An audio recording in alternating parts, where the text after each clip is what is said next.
अमरावती शहरात आरटीओ विभागाने रस्ता सुरक्षा अभियानाअंतर्गत हेल्मेट दुचाकी जनजागृती रॅलीचे आयोजन केलेत।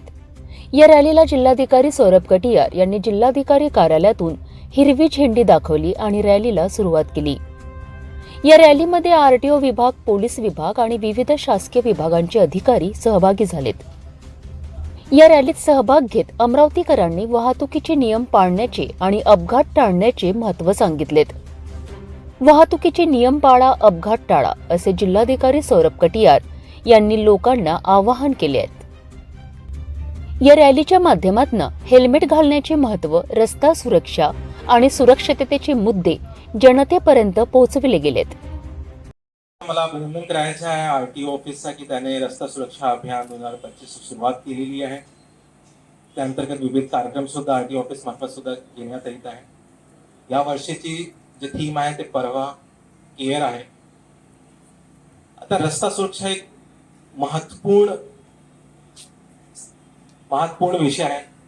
हे असा विषय आहे की ह्याच्यात फक्त एक विभागाचा काम नाही, विविध विभागांचा याच्यात सहकार लागते,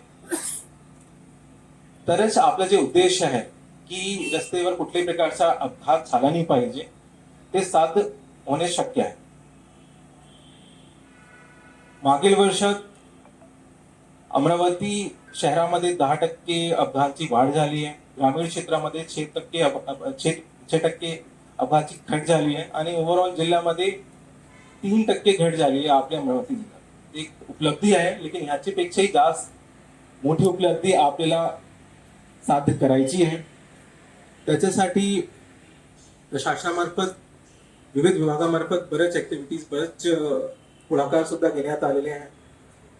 जे ब्लॅक स्पॉट्स होते, ब्लॅक स्पॉट्स आपल्या जिल्ह्यात 25 होते, त्या 25 ब्लॅक स्पॉट्सवर सुद्धा उपाययोजना करण्यात आलेली आहे आरटीओ आणि पीडब्ल्यूडी विभागामार्फत। या व्यतिरिक्त ॲम्ब्युलन्सेस, एएलएस आणि बीएलएस ॲम्ब्युलन्सेस सुद्धा आपल्या जिल्ह्यात प्राप्त झाली आहे शासनाकडून। ॲम्ब्युलन्सेस व 5 ट्रॉमा केअर सेंटर सुद्धा हायवेवर उपलब्ध करून देण्यात आलेले आहे शासनामार्फत। या व्यतिरिक्त मेळघाट क्षेत्रामध्ये जे गंभीर अपघात झाले होते त्यावर सुद्धा पीडब्ल्यूडीने खूप काम केलेलं आहे। प्रशासनामार्फत आपला उद्देश हेच असतो की विविध उपाययोजना करून अपघात मध्ये घट आणायची, हे आपला उद्देश आहे।